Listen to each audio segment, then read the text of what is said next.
Welcome. Today, we're diving into the vibrant heart of Bungoma Town, the capital of Bungoma County in Kenya. Nestled in the lush, fertile western region, this charming town has a rich history that dates back to its establishment as a trading center in the early 20th century.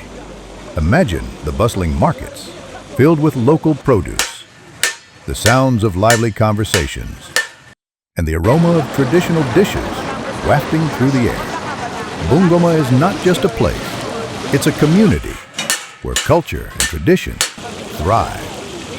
The town is beautifully situated at the foot of Mount Elgon, Kenya's second highest mountain, offering breathtaking views and a unique backdrop that enhances its charm.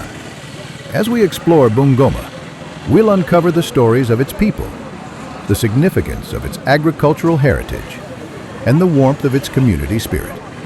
This is a place where history meets modernity, and where every corner has a tale to tell.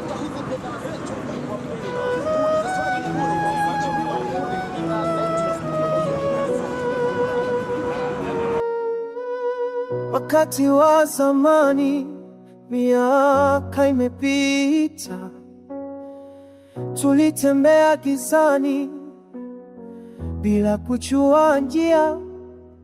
Wageni walikuja kuleta ujumbe, lakini mioyo ikaogopa, hatukuwasikia. Police post ilikuwa polisi kidogo kabisa, ilikuwa police post. Hata hapo Chemgombea market, kuna hiyo store ya coffee ilikuanga hapo.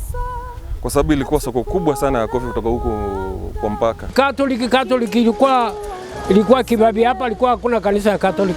Hii ya Musambwa na ingine hii ilikuwa ndio inafunguza hao, kwa sababu wanasema kama nani. Kuanzia Bungoma ilipoanza mwaka wa 25 kufika sasa, kuna mambo ambayo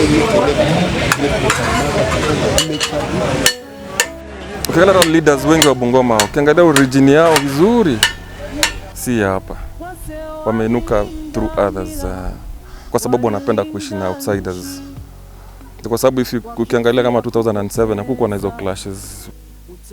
Bungoma ilianzishwa mwaka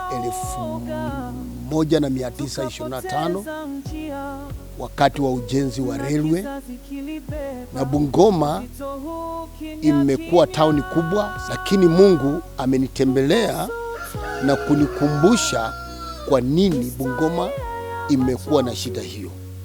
Mungu ameniambia kasoro ilikuwa Bungoma ni kwa sababu ya matamshi tunayotamka, wasasi ambayo tumetamka kinyume cha watoto wetu.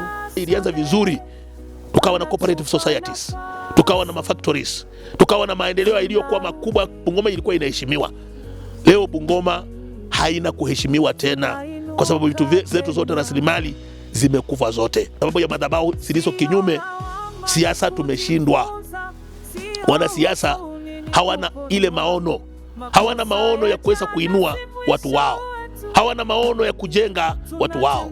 Ni kulumbana, ni kugombana, ni kupigana. Makanisa pia, sisi pia, Mungu atuwajalie, maana hatupendani namna vile Mungu anavyosema katika kitabu cha Yohana. Nimezaliwa Bungoma mwaka wa 1965 na mimi na celebrate miaka 100 ya Bungoma. Khoyele bina bibiyefwe bali khayuni khoyela gandi. Watu wa Bungoma tukuje pamoja na tuombe pamoja na tulie pamoja, alafu Mungu ataajilia Bungoma. Na hiyo tarehe imewekwa tarehe 19 na tarehe 20, Bungoma at 100 years.